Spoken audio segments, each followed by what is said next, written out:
To me, a Sydney angler, coming down to Jervis Bay to fish these beautiful waters down here, getting away from the rat race, in Sydney, juggling work and all the other stresses of Sydney, coming down to Jervis Bay, which is only 2 hours south of Sydney, and we get the most beautiful fishing that one could ask for. You've got marlin, you've got kingfish, and you've got anything on offer pretty much all year round.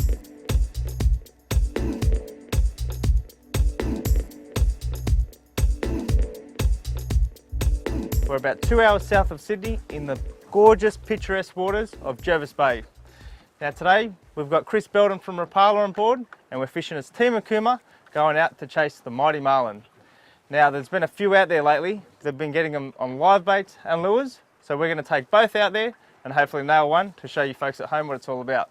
Let's go and have a go.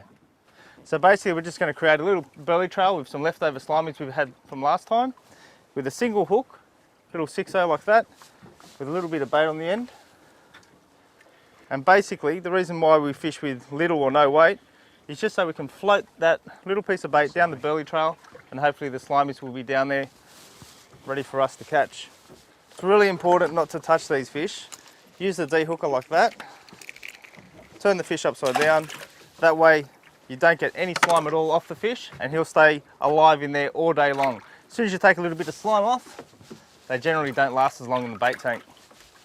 A few benefits of this reel. What Akuma did, they really focused on trying to improve what was out on the market.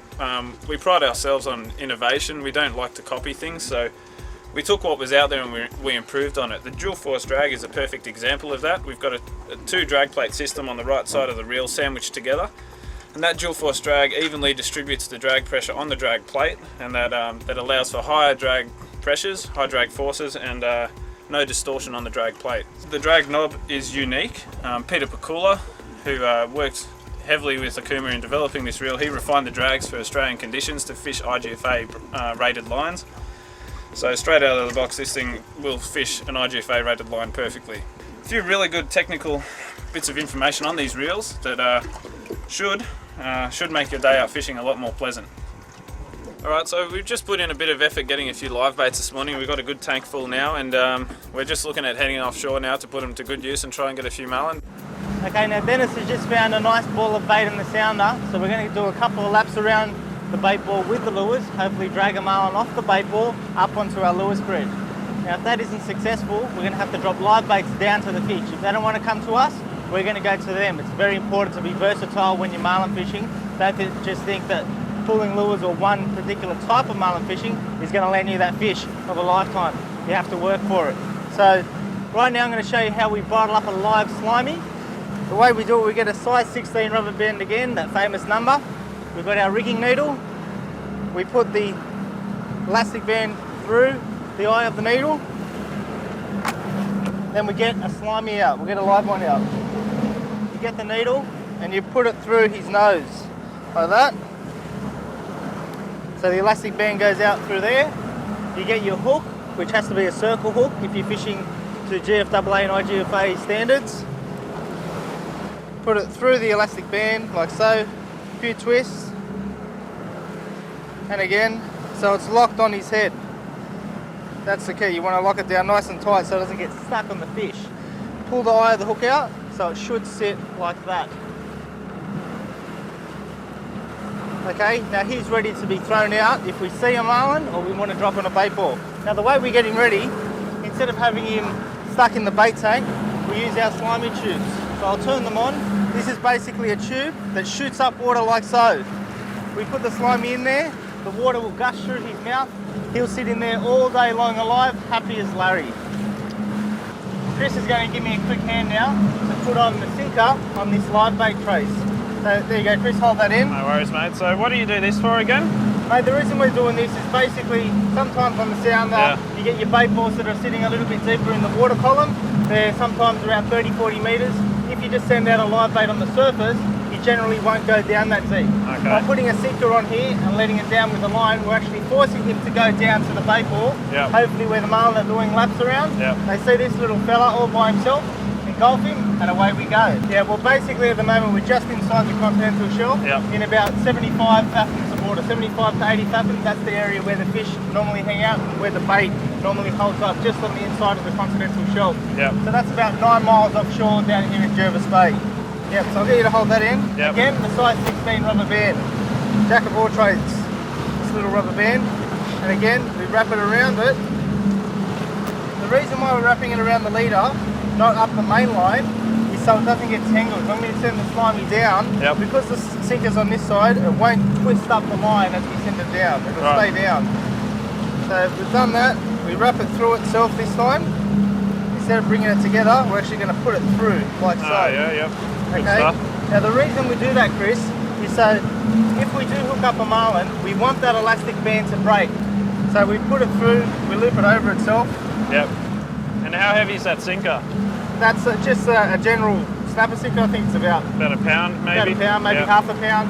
Now the way that we gauge the actual depth of how deep we're actually going to put the slimy, Yep. if then it shells out there's fish at 50 metres or 60 metres, it's very hard to tell when you're fishing with monoline exactly how deep that is. Mono doesn't come in various colour lines like they have in braid. So what we do is we've got markers of wax thread attached to our line that we've done at home. Yep. So we've marked out the line at 20 metre increments, so we know every 20 metres is going to be a little piece of wax thread, and we can get the bait down to the depth that we need to get it down to. Looks like we might have one here. Let's load it up a little bit. Maybe.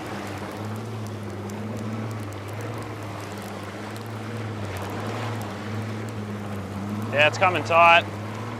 Yep. Yep, yep, yep. You're hooked up.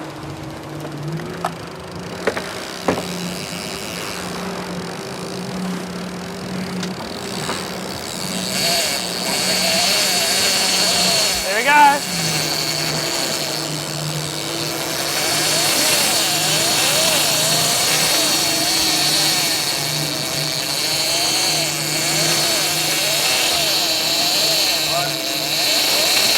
Oh yeah. Right, Dennis. There he is. You ready? You ready to go, Dennis?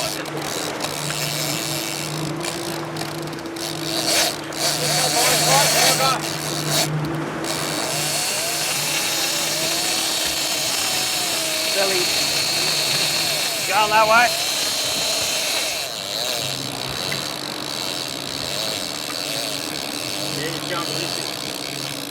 Okay, we've hooked up to a lovely little striped marlin on the live bait. We've got Chris on the rod. We'll harness him up. He's still screaming. He's just jumping off there. Oh yeah, little line that way. I think we've lost him, mate. Yeah, we just dropped him. Oh, as you just saw there, we hooked up to our lovely striped marlin, probably about 70 kilos on the live bait. We had Chris hooked up for about 5 minutes, and it looks like we've lost him. He's busted off.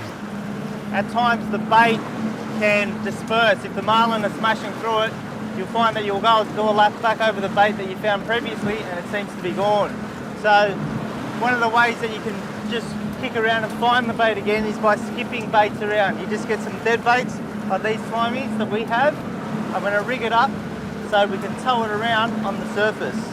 Okay, so we've got our circle hook here. We put it through the line, overlap the wax thread through the eye of the hook, and that's ready to be towed. Now the reason that we keep the hook away from the fish is because it's a circle hook. So we need the fish to swallow the whole bait down his gob, and then we're going to slowly drag the hook back out of its mouth and hook it right on the corner. That's the beauty of a circle hook. You don't damage the fish because you don't hook them in any of their internal organs or anywhere in their body. You're going to hook them in the mouth where it's pretty much, it doesn't damage the fish at all. We get a good fight and get to release the fish to swim another day.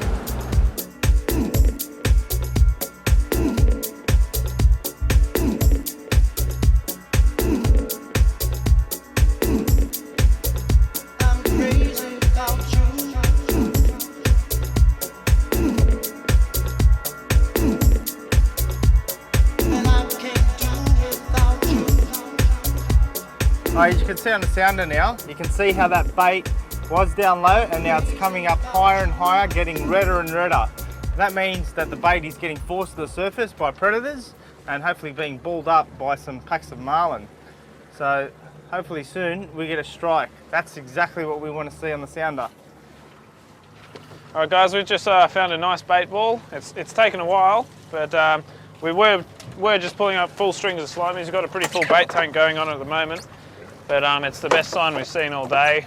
Pretty dense, thick bait ball down below. It's only 20 metres, 30 metres underneath us, and we've got 2 liveys out the back, and we're just going to try and work that bait ball and see if we can't pull up a stripe or a black marlin or even a blue. Who knows what's down there, but we'll give it a shot and hopefully we'll hear a screaming reel in a second. Who are you? Woohoo! Here we go. That's what we wanted. There we go. Watch the line. Yep. Right. Drive away, Dino. Okay, as you just saw right then, we've had the rigger pop right in front of our eyes. Yeah, go. So Marlin's come up and nailed it. There he is. Get that guy high, Chris. Yep.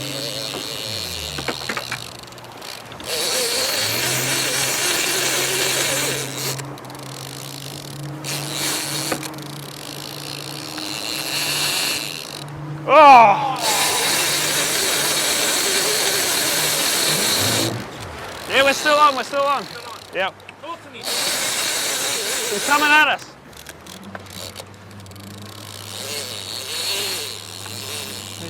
Yeah, he's coming. That's beautiful. Now he's going.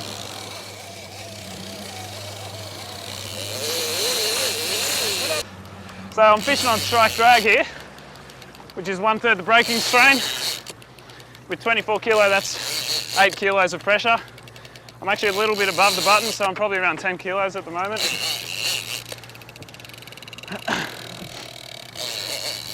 You're staying deep a little bit, but it's all right. He's not stressing. Yeah. First few minutes of marlin fishing when you hook up is crucial. You've got to get that fish to settle down and take control, which we seem to be doing for now, but anything can happen. It's very important to communicate with the captain. When we're fighting a marlin on a trailer boat, you have to chase him down, nose down, so it's very much the responsibility of both the captain, the angler, and the crew to communicate, so we can talk about what's happening with this fish, so we can hunt him down, get the tag in, the sooner the better. The longer this fight goes on, the worse it is for both us and the fish, so we should get a tag in it as soon as we possibly can. That's why we're moving the boat, not standing from a still boat. Now you notice when I'm in a harness as well, at no point does my hand grab the rod. That's a common mistake that people make. When you're harnessed in, you don't need to touch the rod. Your body's doing it for you.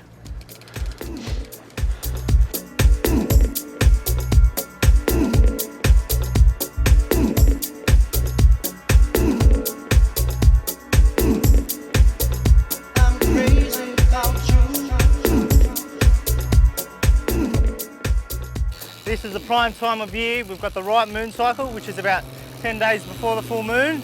And the right time of year, we've got about 22, 23 degrees of water.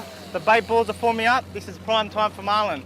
That's why this fish is here. He's feeding on the bait schools that are congregating off Jervis Bay. So absolutely, if you want to have a go for yourself, get down to Jervis Bay in March, score yourself a marlin.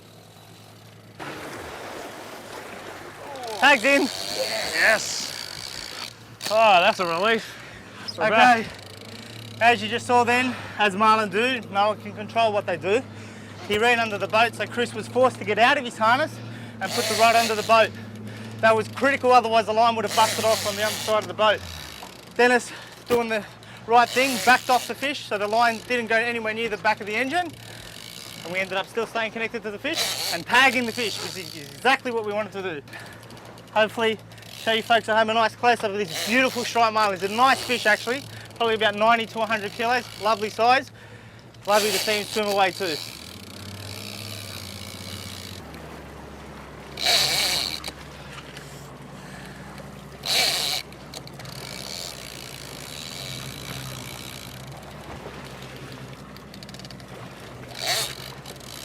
Oh. It doesn't matter, we got the tag in. It's all good. Okay, there you have it. Unfortunately, we didn't get to show you folks at home next to the boat, but we tagged the fish. That's classified as a catch. So he's off to swim another day, and we'll go catch another marlin. And I'm off to have a sleep. Good fun. Well, we've had a fantastic day on the water. We've managed to hook 2 marlin and put a tag in to one of them. Dennis did a fantastic job on the wheel, finding the fish and getting us onto the marlin. Chris from Rapala is lucky enough to have tagged the fish. Yep, good fun. Unreal. Thanks for that, mate. So a great day. Now all you need to do is get out and have a go for yourself. We've shown you all the tricks. See you out there.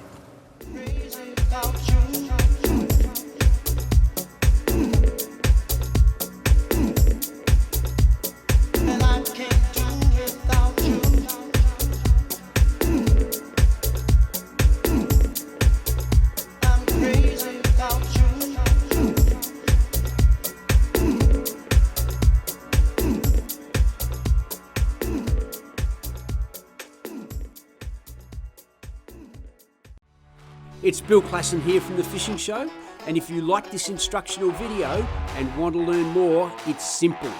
Go to fishingshowtv.com.au and see a whole host of additional videos.